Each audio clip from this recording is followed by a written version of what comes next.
Welcome to the 4Cs podcast for SAP Business One, brought to you by Third Wave Business Systems. I'm Mike Ham, and my colleague Tyson McMurran, bringing you a podcast that takes a deeper dive into the ERP system that is SAP Business One.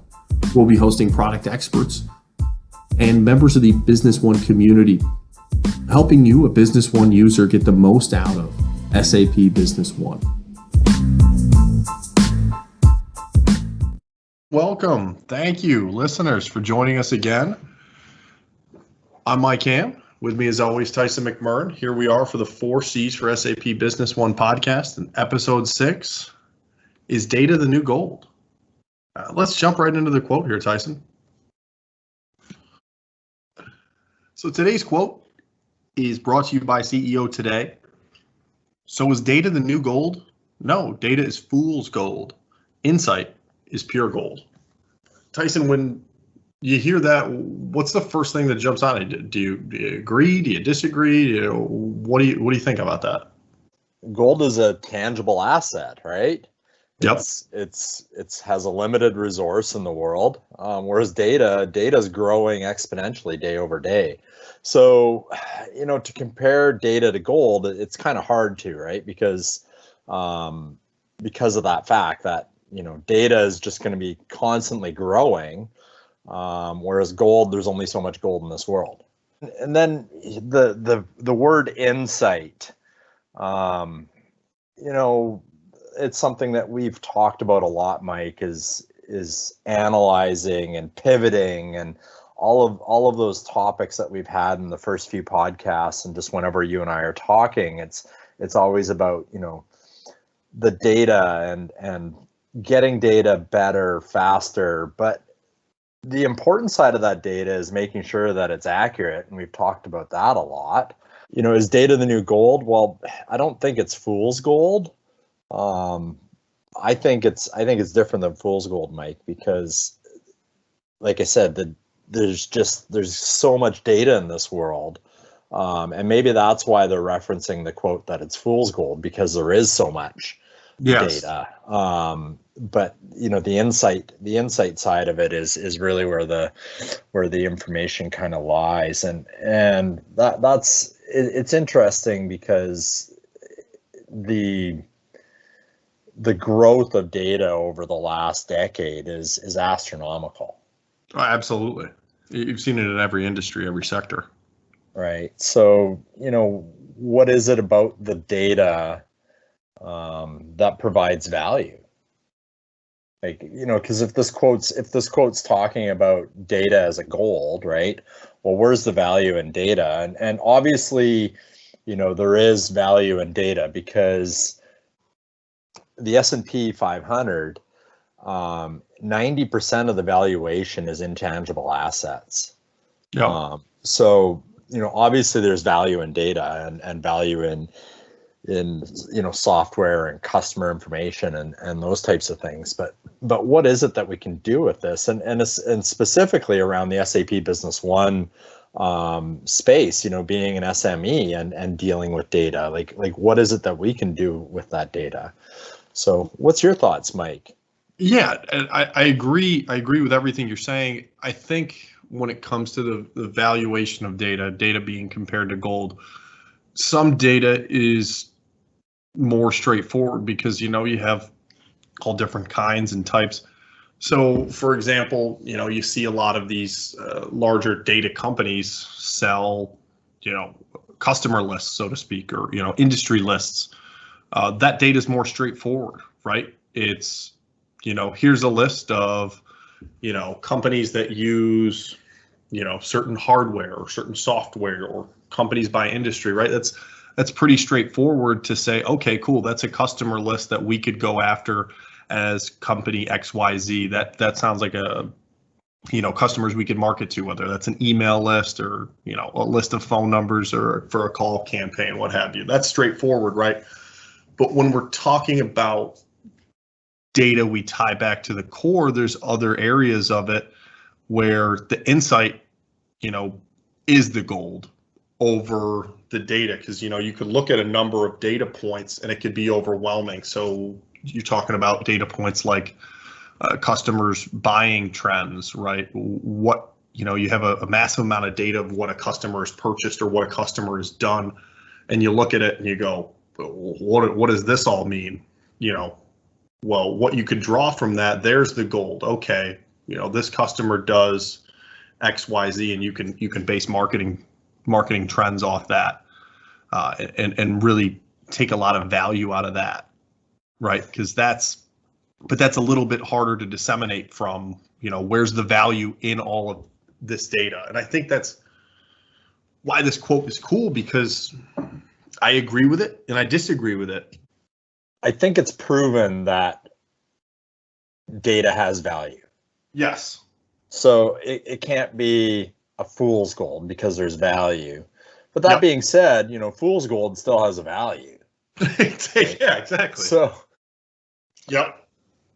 Fool's gold is that because it can pass off as gold to somebody that doesn't quite understand that that's not real gold, right? Well, who is it that typically tells a person that it's not real gold? Well, it's a goldsmith, right? You take it to the goldsmith evaluates it, and they're going to do a couple things when they evaluate that gold, Mike. One is that they're going to say, yes, this is real gold, right? Yep. It's 24 karat gold or it's 10 karat gold, right?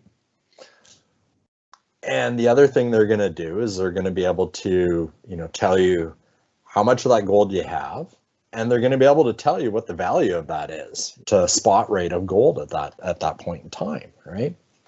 So what does that mean for organizations that have data as gold, right? Well, same thing, Mike, right? We have to be able to have people that can validate that information, people that can look at it and see what the value of that information is today, and can, really kind of, I would say, quote unquote, data smith it, right? Where it's not just getting that list like you talked about at the beginning. It's being able to validate that information. It's being able to, kind of really put tangibles around this intangible asset. And that's what a goldsmith does, right? But then there's also, on gold, there's the other side of it, which is the refining process, right? Which is where we take gold ore, we melt it down, and we then, convert it, polish it, and we either make, like a gold brick, or we make a piece of jewelry, and then that has value, right? So there's a couple things that happen with real gold, right? One is this, we have to be able to put a value to it. So, what quality is it, and what the value is at that time. And the other is that you have to refine it, right? Yep. So what is it that we do with refining data? Yeah, that's a great question, and understanding how an organization is set up to do that is going to determine, or it's at least going to help understand how great they are at drawing insights from that data. Because you talking about garbage in, garbage out, what an organization does to determine whether, the right measures are in place, so that only good and accurate data is being input, or do we have, a one-way highway of just junk data going into our core? Yeah, and the other thing, Mike, is if you're going to the same spot looking for new gold every time, maybe you need to look broader, right? So stop panning for gold or getting the same piece of information, right? Exactly. Collect other data points. Yeah. Go, if we're trying to draw insights from the same thing, and and that's our only way of being creative, right? Going back to the same the same piece of customer data and trying to, draw something different, come up with a different marketing, a different way to say something based on some, that's a finite number of things you're going to be able to draw on, right? Look broader, like you said. Are there other areas of the organization we can draw on? Other data points where we can draw an insight, an actionable insight? That's another thing is this insight something we can act on now? Yeah, and this is where if you're constantly stuck in keying data and stuck in these slow processes, you're never going to get to that point to even analyze the data, let alone validate whether or not it's good data or bad data, or look to other sources of information for better data. So this is where I think we, the collective we of everybody has to think about, is there a better way to do the tasks that I have at hand? Is there better information that I might be able to, include within my decision-making process that I'm in right now? Yep. And, is this complete, right? And then the other side of it, of complete, Mike, is, don't wait for perfect data to make the perfect decision that your competitor made a month earlier than you. Right? Yes. Because you can have the best data in the world, but if it's 2 years too late, that doesn't really matter. Yeah, that's another thing. When you talk about data validation, that's another part of it, right? Yeah, this data is accurate as of 2 years ago. Yeah. It doesn't help us now. Yeah, it's accurate. It was valid, but the industry's changed. The buying trends have changed, right? Had you drawn on data of consumers and purchasing trends 12 months ago, I bet you would have seen a lot more in-person shopping. Now you look at consumer trends now, you're going to see a totally different buying pattern across every industry, nearly.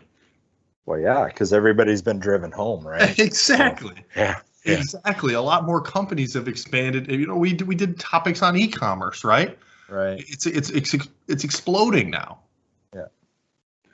It's still valid, but it's just not relevant now. So, I think this is going to be another podcast topic for us, Mike, which is really around, I have data, now what? Mm-hmm. Right? Which is, the timeliness of that information, the analysis of that information, and, the correlation of that data against, some external factors, which is where you went at the beginning of this podcast, right? Which is because data is available, internally and externally. So being able to blend those two pieces of information together to really kind of validate your information. And I think as I said, that's part of that algorithm, right? Which is the data itself, right? The experience that you have, and the validation of that data is going to take you to a point of insight. What really kind of interested me with where you went with this was directly to external sources of data. Yes. And that's really interesting, because I think the combination between what's happening within your data, in your ERP solution, and obviously ERP solutions like SAP Business One were the start of the big data era, right? Right. The era of big data and analyzing big data, and collecting it too, right? Best practices say tie it all back to your core. That's right. And it's amazing, because Excel is only going to get you so far, right? Yes. And there's nuggets of information hidden in Excel spreadsheets that if you're not correlating that across to other pieces of information, they're just sitting there as a nugget, right? So that's where I think the reference to data being a gold is interesting, Mike, because you still have to mine this data. Yes. Right. No, absolutely. And you mentioned buying a customer list, from an industry or, from an industry magazine or something like that. And I immediately went to, the cynical side of that, where it's like, well, half the email addresses on that are people that don't work there anymore. Exactly. Or they classified back in 1927 as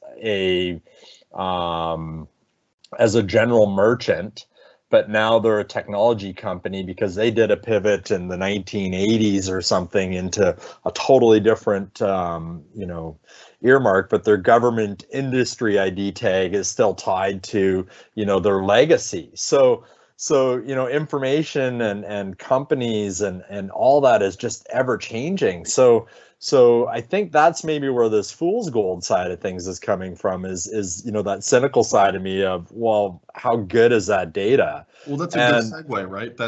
You hear the phrase garbage in, garbage out, right? The data integrity, right? That's always something that you've got to be cognizant of as well when you're talking about inputting data. Yeah, and it's interesting because I read a few articles, and insight seems to be the new word for this data.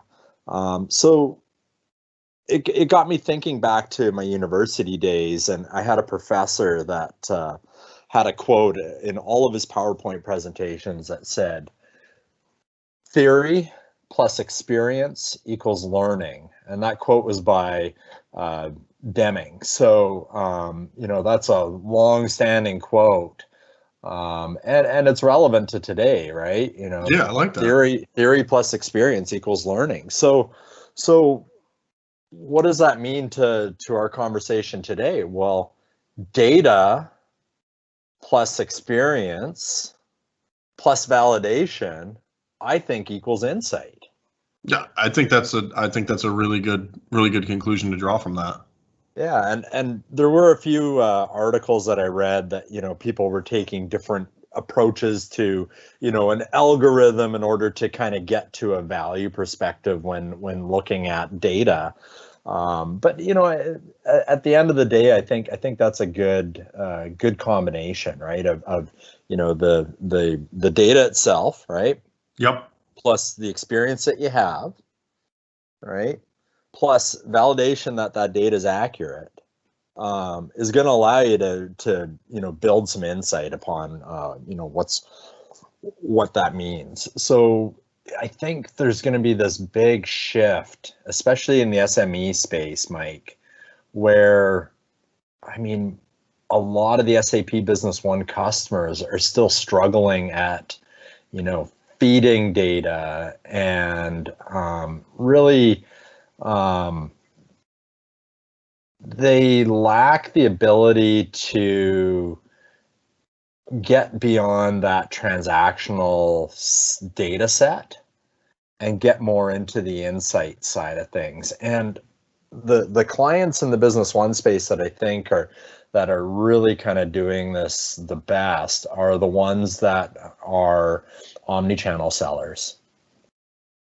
And that's because they have to know when a potential customer is interested in their product, and they have to feed that information to that customer through all these different channels. And there's the insight right there, the when that customer is going to be looking to buy, right? You've gained that through past data that you've collected from them, right?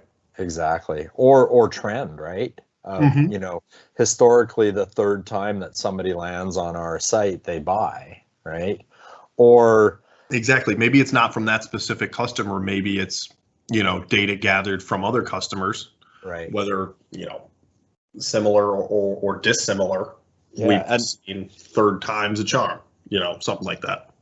and omni-channel sellers, it's interesting because, you know, they have so many different avenues to get the physical product or service or software into their hands, right? Through all these different you know, revenue streams, right? Whether it's through you know, B2B, B2C, you know, D2C, or maybe it's big box, right? Or you know, there's just so many different ways, direct selling, that product can get into a person's hand. But obviously the company has a preferred method or a preferred channel that they're going to want to sell through. Yep. And that's where, if we can find a way to identify when these customers are ready to buy and give them a compelling event to buy, such as maybe a discount in order to go through direct on our website to order that item. Now, because we know that clients, you know, raise their hand somewhere along the cycle, right? Yep. Now we can start to move them in the direction that we want them to move from a, you know, education standpoint and those types of things. But then we can also start to kind of, you know, move that decision toward the channel that we want to sell. And I think that's why the omni-channel sellers are probably a little bit more mature when it comes to, you know, the analytics side of this. But that being said, you know, there's a lot of life science and food manufacturers and distributors that, you know, traceability is key.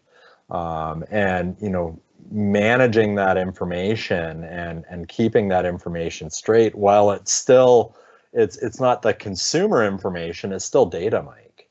And it's, you know, tremendously valuable because, you know, if you're having to do a mock recall for the FDA, you better have all that data at your fingertips fast, because I think they give you 4 hours to do a mock recall. Yeah. Now, let me ask you something. What have you seen as far as SMEs, you know, those using Business One? Are there some similarities you can draw between those who have been most successful, you think, in regards to insight and what that means and how they utilize Business One? Oh, wow, that's a loaded question. You know, I mean, Business One's a product that typically you're seeing companies that are into a growth phase. You know, if they're looking to an ERP solution, they're either in the beginning of a growth phase or they realize that they need a better system in order to, you know, better service their customer, or better service themselves from a, you know, shareholder return and getting better information. Where I see, you know, the best success, Mike, is those companies that are really kind of focused around the 4 C's, right? Which is, you know, having really good information in your core system, right? Yep. And streamlining all those different connections, and, you know, managing all the communication of all of the different processes that are going on within your organization, you know, automating as much of that as you can, and while keeping it all in control, right? Yep. And I think that's really, you know, the recipe for, you know, most customers and where we see the success. No, absolutely. And I think you touched upon it, right? It's the connection, it's the drawing on the trends and being able to adapt and being in a position, rather, not, you know, a lot of folks can identify the trends, but if their organization is not flexible enough, it's not gonna make a difference, right? If, you know, if we knew something was gonna hit in Q3, but we knew we couldn't, you know, get our supply chain ready quickly enough to do anything about it, what good does it do us? Yeah, and I think that's also, Mike, where, you know, I've talked about this in other episodes, where, you know, if we're constantly just feeding data, we're going to be at least a few hours, typically days behind on where we are within our organization to where we actually, like there's latency in that data, right? Oh yeah, absolutely. And that latency in that information, when we start talking about omni-channel sellers like earlier, they need to be on top of this data like by the minute. Yeah. Right? Because you only got 2 or 3 chances to make the impression and to, move that sale direction, to their product, right? Versus a competitive product. So that's where I think you're going to start to see a lot of trend around customer experience, something we've been talking about already.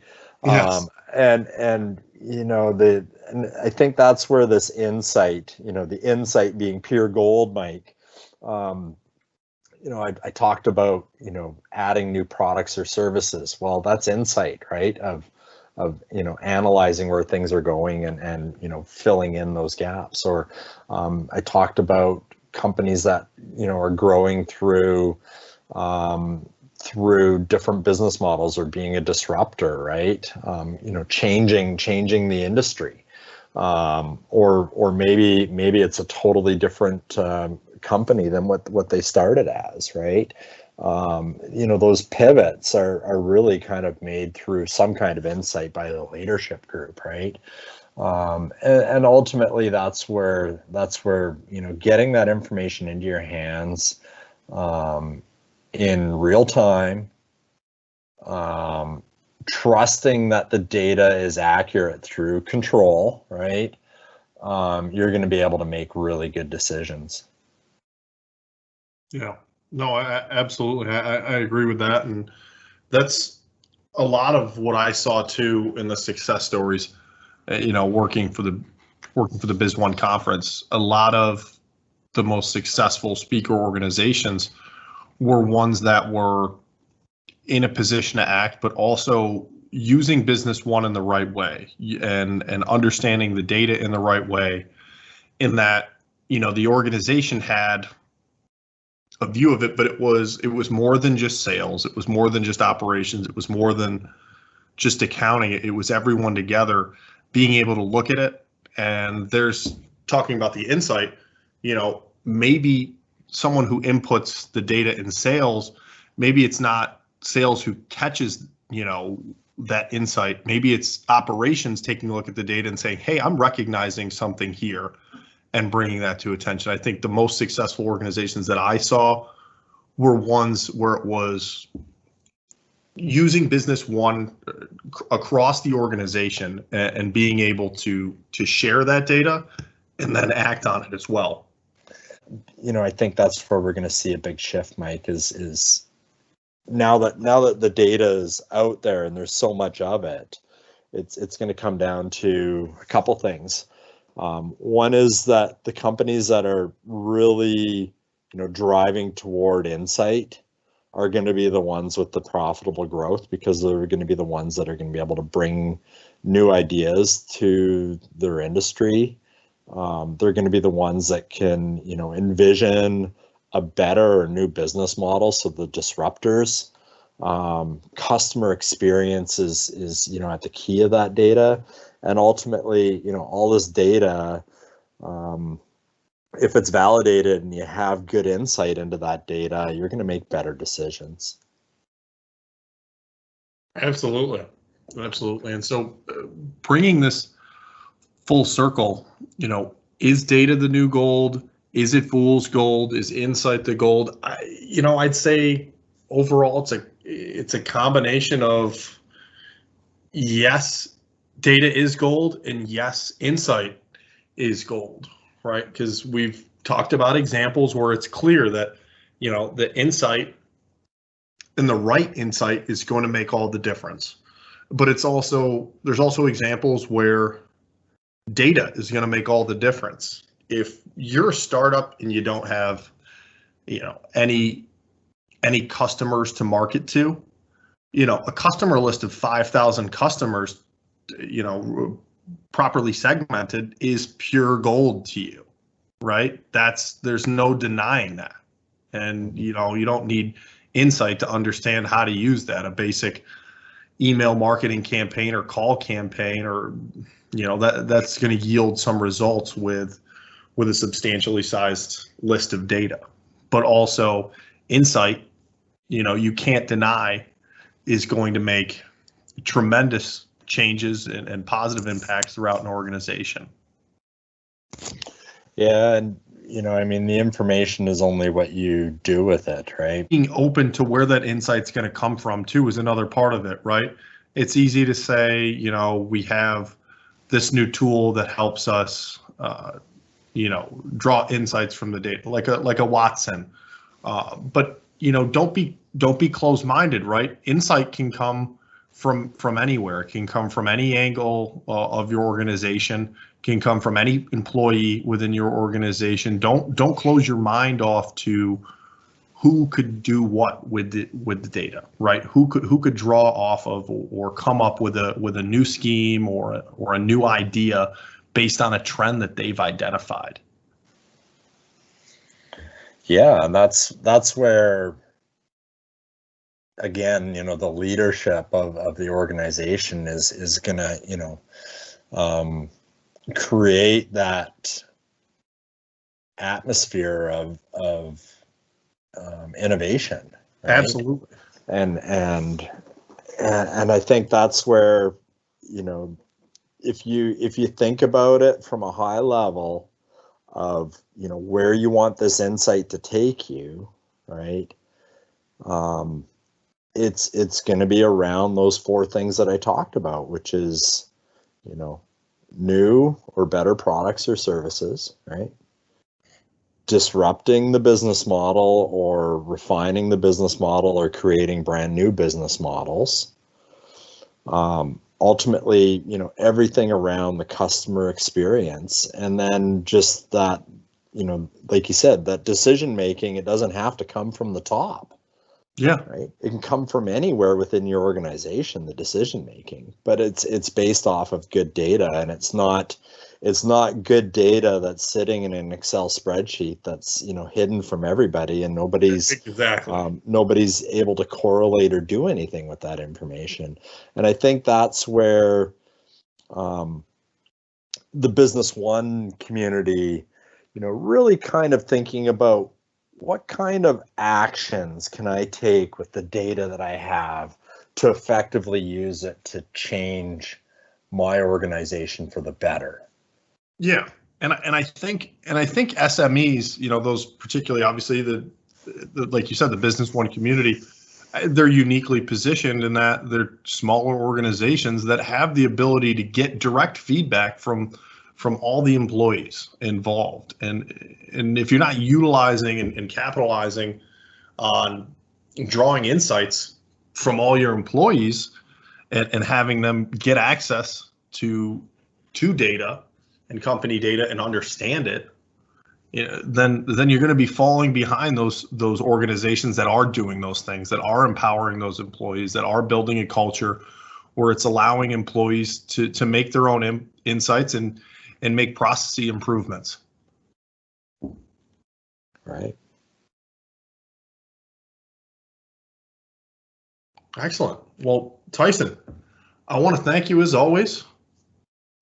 Appreciate you joining us and then doing this podcast as always.